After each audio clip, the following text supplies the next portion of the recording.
Again, Broncos country. Really excited to chop up some Broncos with you all this week. Bourbon, Broncos, and no BS.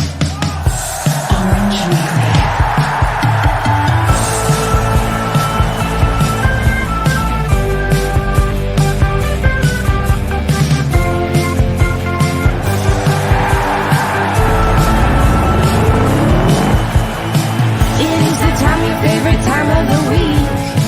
We're not for the Raiders, Chargers, or Chiefs. So grab your brews in your fantasy league. We got that blue and orange blood that you bleed. The most loyal fans there ever could be. We are that mile high Broncos country.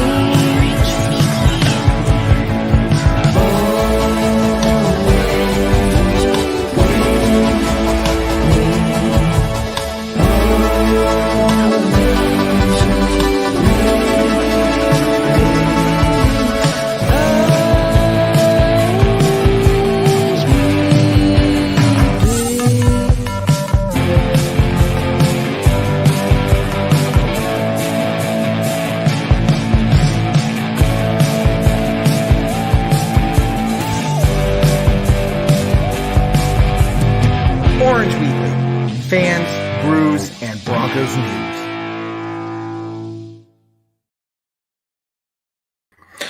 What is up, Broncos country? Welcome to another edition of Orange Weekly After Dark. My name is KevDan, sitting in for Jason tonight, who cannot be here, but I am here to answer all of your questions and comments. Maybe not so much answer them, but give you my thoughts and have a good talk with y'all about everything that's happening in Broncos country. Right off the bat, Mr. or Mrs. Facebook user, not sure who it is. This is exactly how I feel. I don't like it. I don't like what happened. I don't like where the Broncos are. I don't like how they played. I don't like how they were coached. But, you know, there's a lot to talk about one way or the other. So going to the game next week against the Raiders in Las Vegas, I'll tell you what, that stadium has got to be fantastic to be at with it being new and everything. So hopefully you have some fun and hopefully the Broncos can show up. But I want to hear your thoughts. What are some of your reactions to the Broncos loss yesterday? Obviously losing 10-15 against the Bengals. Both teams really approaching this from the mindset of it being a playoff game for both of them. But the Broncos just not able to really do much of anything, especially on the offensive side of the ball. Now, defensively, we held them to 15 points. And if your defense can hold the team to 15 points, you should be able to win that game. But it just wasn't able to come to fruition at all. Hey, hit that share button for me. If you're a first timer here at Orange Weekly, glad you're here. We're all about just talking with you all. So the more comments, the more questions you post, the more fun we're going to have. Otherwise it's just me talking repetitively to myself and nobody really likes that. Let's see. Daniel, did you enjoy hearing Fangio get booed? Look, I don't enjoy hearing our fans boo because it means we're doing terrible. They hear it on the field. You know, the coaches hear it, the players hear it. They know they're getting booed at and they're playing terribly. And you see it. We had 10,005 no-shows 2 weeks ago or a week ago. And then yesterday we had 9,000 some no-shows. I mean, people aren't going to the games. Even though the weather is great, the seats are cheap. It's kind of crazy that we're in this position where we can't get people to fill the seats in the stadium for sure. So I don't enjoy it, but it needs to be. It's not surprising to say the least. It really isn't. So now I do want to go through some thoughts that Jason himself shared with me. To kind of go over what he wanted to talk about tonight. First one is Drew Lock. I want to hear your thoughts. So Drew Lock is not the future, and fans need to stop pretending he is. I completely agree. Drew Lock is not going to be the guy who takes the reins in the next year for the Broncos. Drew Lock is a backup quarterback at best. Twice, he's been in this position of having to come on the field 3 times now. but twice out of those, at least, his lack of leadership and having to play hero has led to poor decisions on an RPO that led to a turnover. The last against the Chargers with the interception. Both reads were easy and a handoff, but he wanted to keep the ball and be the hero. Now, I wish I had the picture. I couldn't find it before the show, but there's a picture that shows what the field looked like as Drew Lock was making the decision of handing off the ball to Javonte Williams or not. And there was a massive hole in the middle where Javonte could have taken that ball and ran it up the middle and been one-on-one with a linebacker. On the outside there was another linebacker watching Drew Lock. That's the guy who was able to go out there and get the ball. He didn't really force the ball from Drew Lock. He kind of was just like, here, I'm going to take this now. Thank you. I'm glad he gave it to me. Appreciate it. I'm going to go over here now and run the right direction. But yeah, there is no reason why that call. I don't really agree with that call. I mean, we can sit here and nitpick and play couch offensive coordinator all day, right? But I don't like that call. Just just call a run play, for what it is, or, I don't know, play action, call some play action or something if you want to. But the run play was there. The run play was definitely there. And Drew Lock, just like Jason is saying in his comments here, wanted to be the hero and decided to keep the ball. And that's what happened. It led to the turnover that effectively killed our drive there, our chance at winning the game as well. Daniel, were you surprised Fangio is still the coach after today? What are we gonna do? Dan, I mean, if they're gonna fire him, it's gonna be on the Monday after the game against Kansas City. We're still technically not eliminated from the playoffs. We have about a 4% chance, which for some people are like, yeah, we still have a chance. Woohoo, let's go. We can still win those last 3 games, get some help from some other teams, and we can make it in the playoffs. I'm looking at this as saying, I don't think the team that we saw out there on the field yesterday is the team that's going to win the next 3 games in a row, much less count on other teams to lose in the right way, win in the right way to help us get into the playoffs. And if we were to go to the playoffs, that team out there is not a playoff worthy team, and we're going to get absolutely embarrassed. Absolutely embarrassed. So there's a lot of things there. I'm sitting here saying, if we win the next 3 games, with Jason wants to go on record as saying that he thinks we will win the next 3 games in a row. If we win the next 3 games in a row, Dan, and the reason I would keep this comment up here, if we win the next 3 games, there's a serious conversation of, do we keep Fangio? Because the next 3 games are all against divisional opponents, the Raiders, the Chargers, and the Chiefs. For me, the answer is still no. If we don't make it to the playoffs, then there's no reason to keep him. George Payton is going to want to do something, put his own mark on the team, bring in somebody that's really going to be able to reinvigorate the team. At the very least, get rid of Pat Shurmur, but keeping Fangio around, a guy who still cannot manage the game very well. He cannot manage the clock, cannot manage the timeouts after being a head coach for 3 full years, essentially. No, this guy needs to go. So am I surprised he's still the coach today? No, I mean, I'm not surprised, because what are we going to do? It'd be one thing if we were completely eliminated, but if you look back to when Vance Joseph was still around, it was actually on December 20th is when the initial reports came out that he was going to be fired at the end of the season. So us firing Fangio now, it does absolutely nothing with 3 games left, 3 of which are important games in the division for at least a reputation going into the offseason. I don't want to have a new head coach or somebody stepping in as a head coach when we're trying to beat the Raiders, because God damn, I want to beat the Raiders and the Chargers, and holy hell, I want to beat the Chargers, and holy crap, do I want to beat the Chiefs? Lost to them 12 times in a row. Can we please end the season at least with a win against the Chiefs? So replacing Fangio right now is definitely not going to be something we do until the end of the season. Travis, how you doing? Drew Lock is terrible. Get rid of him. I don't see us keeping him, but we will. I mean, we're going to see him play against the Raiders this week. No excuse for Drew Lock this week. He's going to have all the first team reps. Teddy is in concussion protocol. prayers and thoughts out to Teddy. I'm really glad he's not more seriously injured by any means. Of course, I hope he recovers quickly. But we're going to see what Drew Lock has. And I think it's more to give himself some tape. But is he going to go out there and play hero, or is he going to try and be a competent quarterback? But he can't sit here and say, well, I don't get much time with the first team during practice. So, it's not my fault. Well, he doesn't have that this week. He has a full week to play against an opponent he's played against before, at least, last year, twice last year. So it's, he's played against the Raiders. He's played in the Raiders stadium, obviously not with the crowd, but look, Drew Lock's not going to be on this team next year. So I think the coach, the quarterback room is going to be very different next year. But yeah, we will definitely forget about him, Travis, for sure. Shane, how you doing? Don't care who starts. I believe we'll get a veteran QB and play and better play calling coaches. Let's see. I did say this at the during the halftime show, and it's something that says a lot about the culture of the Broncos. Now we go back to appreciate all the comments and everything. Let's see, on YouTube, Epic Girl Lord. Oh, I think it's Kat. How you doing?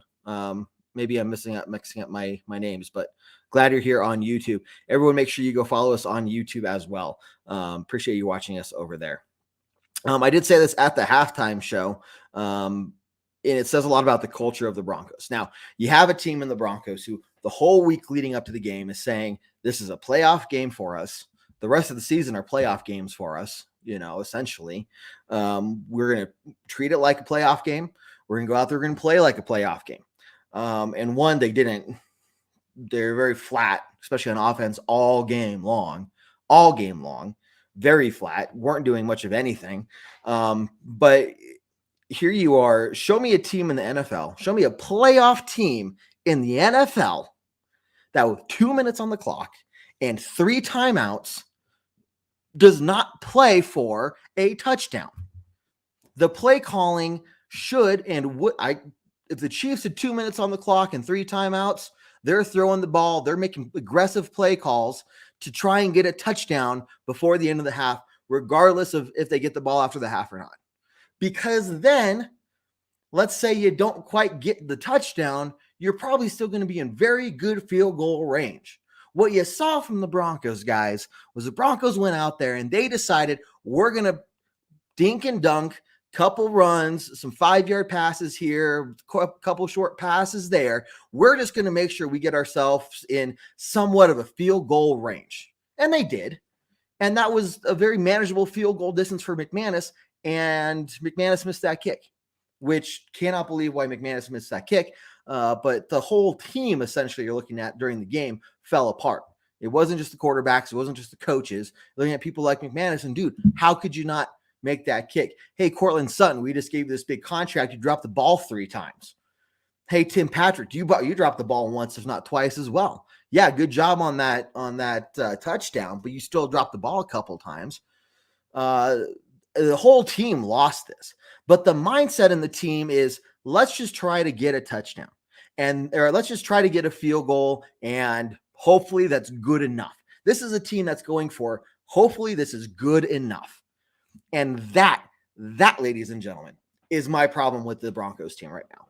And the mindset that the coaches have instilled in themselves, in the organization, and in the players is we're going to go for good enough. And I tell you what, that is not a playoff mindset. That is not a winning mindset. That's not a champion mindset. So I don't know. Maybe somebody from the Broncos listening, maybe they're mad at me or whatever. Maybe you guys disagree or whatnot. But it was completely embarrassing to see ourselves go out there after talking all freaking week about us being a playoff team, wanting to be in the playoffs, treating this like a playoff game, and not affording ourselves the opportunity to at least try to go for a touchdown. It'd be one thing if we made a couple deep passes that just didn't work. We didn't even try that. The mindset was very clearly from that first couple plays of that drive that we just want to get a field goal. And then you look to the coaching staff and you look to Fangio, how we still had a timeout left and left 9 seconds on the clock. And very quickly you see, instead of the Broncos going up 6-3 at halftime, We're now down 6-3. And at the time, the Broncos were 1-21 under Fangio after losing at halftime, after being behind at halftime. And now, of course, we all know that we're 1-22. And of course, we all know that the Fangio, the home record under Fangio is absolutely atrocious. Absolutely atrocious. So screw home field advantage for these guys. Anybody who, decided for the Chiefs to come to town at the end of the year and say, at least we're playing the Chiefs at home. So what? We have 9,000, 10,000 fans not showing up. I guarantee you if we lose another game, if we get eliminated from the playoffs, there's going to be more than 10,000 people that don't show up for that game. So I could go on. That was pretty much my rant. But look, the mindset of the Chiefs or the mindset of the Broncos is absolutely atrocious. They don't deserve to be anywhere near the playoffs. They don't. And neither do the Bengals. And that's not really much of a playoff team. They might squeeze in there, but they're not a playoff team either. But that's just the way the AFC is set up this year. So, okay, let me get back to some of these comments. Appreciate all of you tuning in as well. Let's see. Dan, do I think Peyton will keep his job when the new owner comes to town? Again, we're waiting. We're going to have to wait a little bit to see if officially the team will be for sale. Of course, that's what we're all expecting. That's what all the arrows are pointing towards happening. So we're expecting the team to be sold. The owner is not going to be in place until June-ish timeframe, maybe a little sooner, but really probably not officially anyway. When it's all signed and the deal's done, we'll probably know about it a little bit sooner, but it won't be official until about the June timeframe. Look, George Paton has signed a 6-year contract. The new owner is not going to come in and say, hey, you did a really great job with the first year of draft picks, with PS2 and Javonte Williams and Miners. You did a really good job with your first. We'll see how his second draft pick comes out, or second draft year comes out, but he's not going to walk in and say, yeah, you're fired. He's going to at least go out through his 6-year contract. So yeah, Dan, I don't expect George Paton to go anywhere. He has some time to make his mark on the Broncos and turn this organization around. But that's why I really feel that unless we make the playoffs, which, come on, guys, not going to happen. 4% chance at this point. That Fangio and company are gone, because I think I would really like to believe that George Paton is looking at this organization and saying, there's no drive here. There's no one being held accountable for the team. We're mediocre at best. And George Paton doesn't want to have a team and be the GM of a team that's mediocre at best. The talent on this team, especially on offense, but then you look at the defense too. The talent on this team is so much better than 9-8 or 8-9, or heck, it could be 7-10. So you bring in a head coach that's going to change the culture, really fire up the players. You bring in a quarterback, a veteran quarterback, hopefully someone named, I don't want to jinx it, so I'm just not, but, like Russell Wilson, for example. That's my pick anyway. We'll see. But you bring in a veteran quarterback, and these guys can really thrive, right? So this team isn't far away. It's not like we're the Detroit Lions, where this team is 5 years away from being even close to decent. So George Paton is going to be able to make some moves before the owners come in. He's going to be able to make his mark on the team. And the owner, I think, is going to give him his fair shot, saying, hey, you got 5 more years in your contract. We'll see where the team's at in 5 years. And if we decide to extend you or not, there's no reason for us to get a new GM all over again, though. So Shane, Pat Shurmur is absolutely terrible play caller. But this is where Fangio should be stepping in and saying, why are we only going for a field goal mentally anyway, and you're play calling on that 2-minute drive to end the half? What are you doing, dude? Why is your approach not, let's try to go get this touchdown? Let's get some big chunk yardage plays. Let's get some 20, 25-yard chunk plays. I'm going to use the timeouts effectively to get us in a good position to where we can at least make a shot for the end zone once or twice from the 25 or 30-yard line, which is a chip shot for a kicker. Why are we just aiming to get to the 40? Hopefully, guys, Pat Shurmur is sitting here saying, hopefully with these play calls, we can maybe get to the 40-yard line. Maybe. Why does Fangio not step in and say, hey, this is ridiculous? Why are you not being aggressive? Why are you treating this like, so what? Travis says, forget Drew Lock and George Paton. So I want to know what you have against George Paton, because I really think George Paton has done a great job so far. Look, first year, he's kind of, hey, let's see what this team's all about. I'm going to get you the best draft picks that I possibly can. And he did. When he's made some great trades, he's brought in some great players like Kenny Young. Some of these younger players have really stepped up on defense when we kept getting injured. He kept finding some really good guys for us to sign and bring in. And they've pretty much more often than not panned out and made a positive impact on the team. So I think George Paton's doing a good job to me. But time will tell. We'll see what he can get done with deals in terms of quarterbacks and coaches. So let's see. How you doing? And sorry, it's not showing your name there. It just says Facebook user, but appreciate your comment. What's your thoughts about yesterday's loss? And what are your thoughts about the future of the team? Do you see changes coming after the season? So I think to kind of sum up again, my overall thoughts would be that this is a game the Broncos should have won. The offense lost the game. The team lost the game. But I just don't get how you sit here and say in front of the press and probably, I'm guessing, behind closed doors as well in your team meetings, this is a playoff game for us, guys. We know how important this game is. This is a team that's very beatable. Very beatable. They were 7-6 at the same time as us. But they've had, I think, just as easy, if not easier, of a schedule this year than us. So, we're home. Let's go out there and win this, guys. And they fell flat. When your defense holds the opposing team to 15 points, there is no reason you lose that game other than just your incompetency, which came from the coaching staff and the culture that the coaching staff has set for this team. So I do see changes coming, obviously, in the coaching staff area. God, I hope it includes Tom McMahon as well.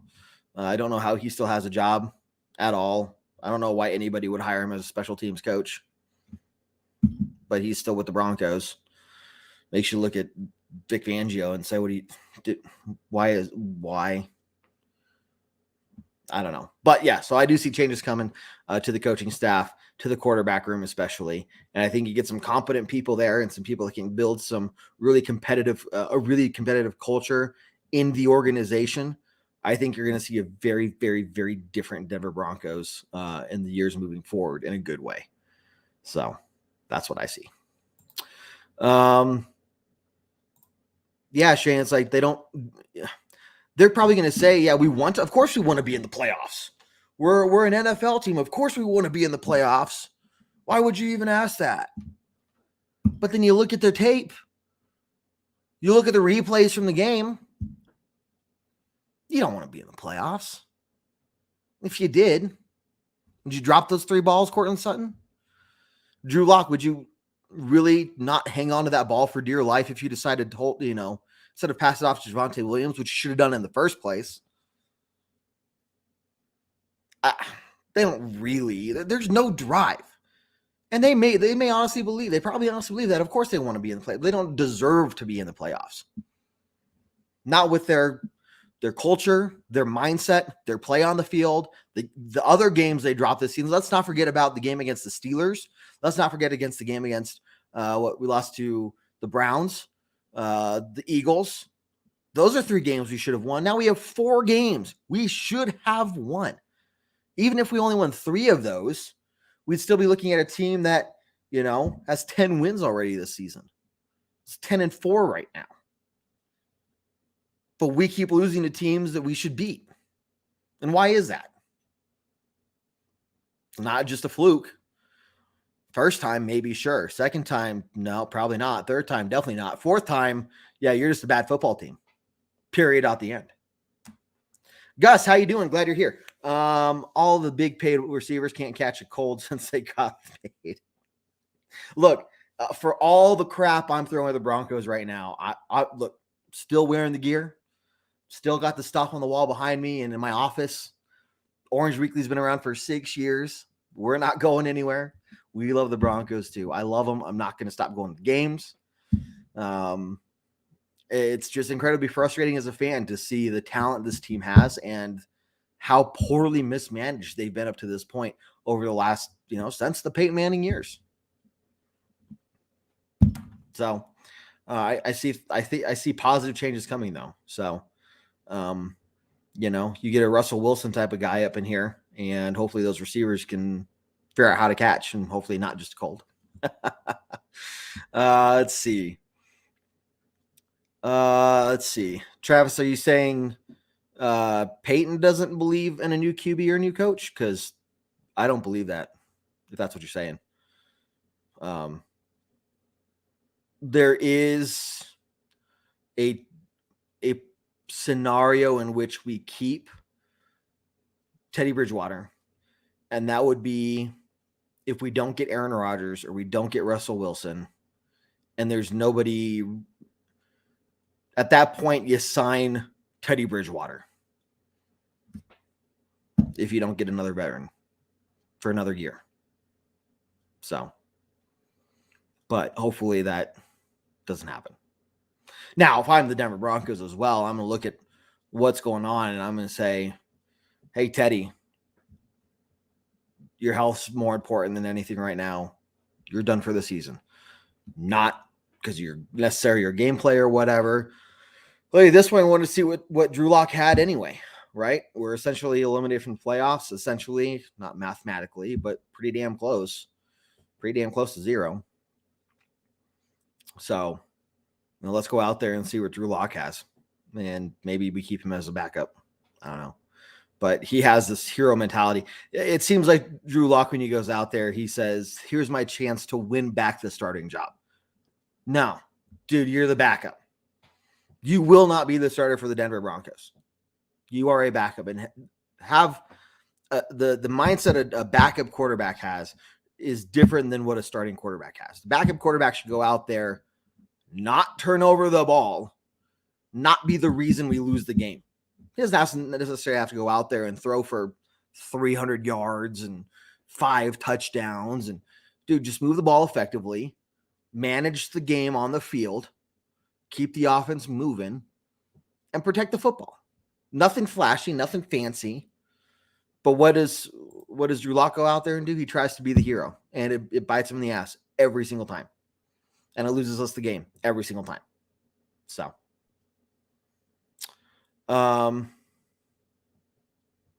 let's see. Feel the same way. Should have won yesterday. Yep. Travis, why do we save our timeouts? Dude, you got me. I don't know. There's no reason for it. Let's find a way to call Vic Fangio up. Dude, what is going on in your head? Or at the end of the game, when the Bengals had that injury timeout,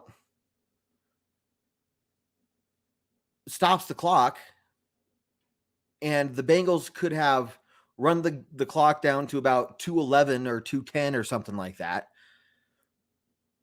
And that would have given us the 2-minute warning and a timeout. Instead, Coach Fangio decides, even though the clock is stopped, I'm going to take a timeout now. So now we're out of timeouts. Now the only thing we have left is a 2-minute warning. So the Bengals just run the ball and take it to the 2-minute warning. So why the hell did you use that timeout? Where in the first half, you kept your timeouts, dude. Dude, Travis, I don't know, man. I got no answer for you. Who knows what's going on in the mind of Vic Fangio? He doesn't know how to manage the game. He didn't figure it out after the first 2 years. He hasn't figured it out by this point in the year. Yep. Let's see. Feel like they went into the game cocky and lost because of it. Yeah, you beat the Lions, guys. Good job. You beat the Lions at the time were 1-10-1. You beat the Lions. Good freaking job. Whoop-de frickin' do. So what? It's the freaking Lions. Of course you should beat them. Now you look at the Cardinals. Cardinals lost to them. Idiots. But whoop-de-do. You beat the Lions at home. Yeah, you get cocky over that. You get, okay, boom, we're a good football team. No, you're not. You beat the Lions. Most college teams could beat the Lions. You put Alabama out there against the Detroit Lions, I guarantee you, I know who I'm picking as a winner, and it ain't the Lions. So, did they get cocky? Yeah, I'm guessing so. Like, I don't know what else is the reason why they went out there and played like that. Zero execution. Zero. So Travis, not blaming you or the fans, just the coaches. Yeah, no, I got it, man. I understand. But to say that Peyton doesn't believe in a new quarterback or a new coach, I don't believe that at all. I think, yeah, we're going to get both of those this next year. So, Gus, rep my Broncos every day. It's a lifestyle. DBFL, man, or DB for life, for sure. It is hard to watch all the talent go to waste, man. I completely agree. Now, the last part I'm going to argue against. Let's see what Rippon can do. Rippon's a third-string quarterback for a reason, man. You know, we can say, yeah, he looks good in preseason, but when he's out there in preseason, he's playing against third, fourth-stringers, players that don't make teams. So if Rippon was really supposed to be that good of a quarterback, then some other team would have picked him up by now, traded us for him or something. He's a very smart third-string quarterback option at best. He's your emergency option. He's not a starter. He's not a starter. Nothing against him. That's just where his level's at. He's maybe a backup. He's maybe at the level of a backup. But to start Rippon over Drew Lock, nah, not gonna happen, man. Nope. Okay, let's see if you have any other comments or questions, everyone. Again, I appreciate you tuning in. I'll be here for a few more minutes. Don't forget about all of our other content Monday night, Orange Weekly After Dark, which is what we're doing right now. And you guys are awesome for tuning in. Gus, yeah, dude, at this point, let me go out there.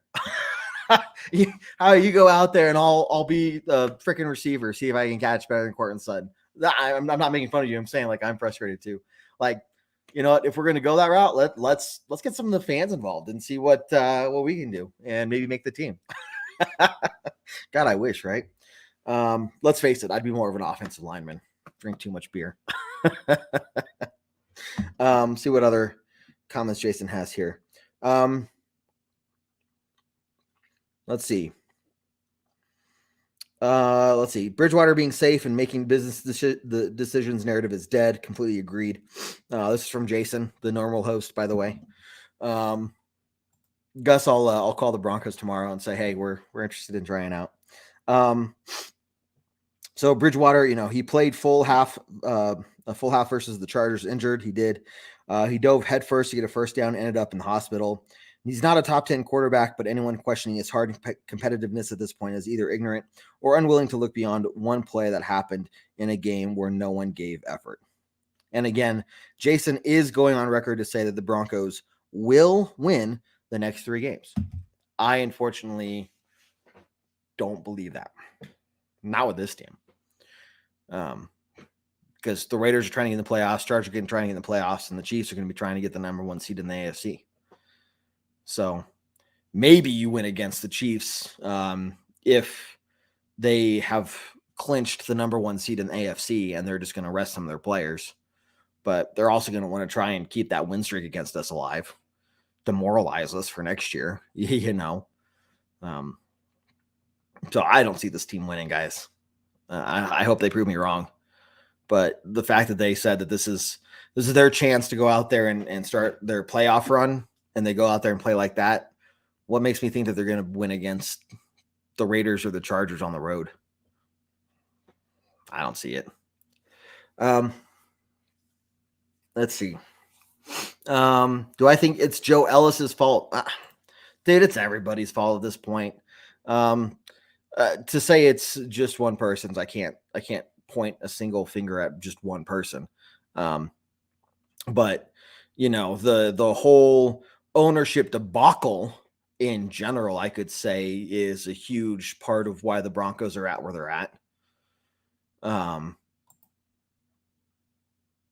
We don't have any leadership, and we've been missing that since Pat Bowlen passed. Even before that, when he wasn't able to lead the team. And so you see what happens to an organization with terrible leadership compared to or zero leadership. Like, think about it, guys. Think about if Amazon, whoever the hell is in charge of Amazon, Jeff Bezos, just disappears one day, and instead of bringing in hiring a new CEO or promoting somebody to the CEO position, they just got a bunch of middle managers together, maybe some senior executive types. They got like 10 of them in a room and said, "You are now running the company." Company's not going to run very well. There's not a single source of leadership. There's not direction. So I think that's, a huge part of it. You have a bunch of middle managers running the organization, the $3.7 billion organization.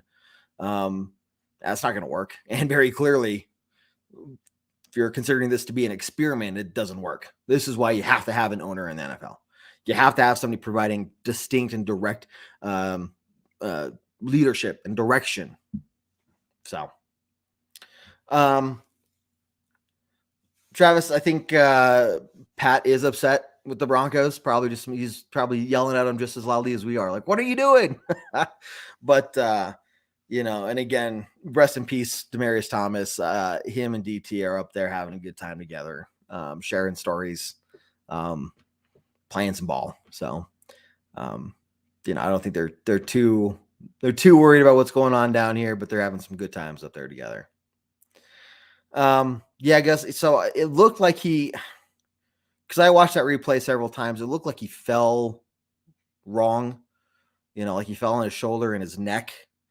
Definitely knocked him out. So, and Travis, don't be sorry. I get it. You've been listening to me go on tirades all night long. I'm very clearly frustrated too.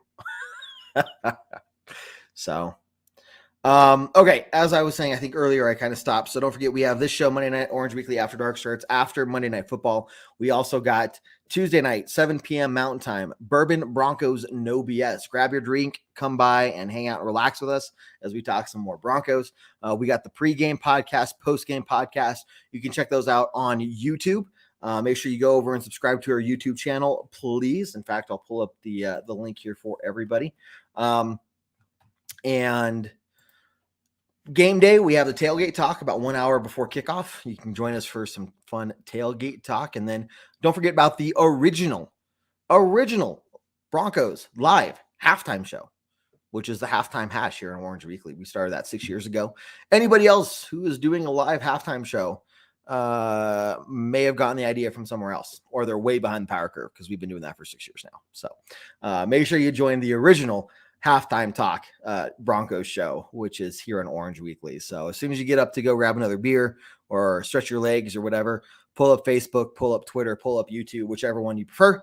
And we will be live there for the halftime hash, but make sure you go follow us on YouTube as well. Definitely appreciate that. And hitting that share button helps us out a ton as well. So you guys are fantastic. And the reason Orange Weekly exists is for you all, the fans. So I definitely appreciate everybody tuning in. Again, this is why we do this. I mean, I talk about the Broncos to people all the time, and most of them don't care to hear about it. So the reason Jared and I started this was so we could talk with you all and bring Broncos country together, at least just a little bit, as much as we can. So let's see, Gus. Yeah, tailgate lot C home game. Look for the flag man. That's where I tailgate. Go to the flag man in the back of lot C, which is the southwest corner of the stadium.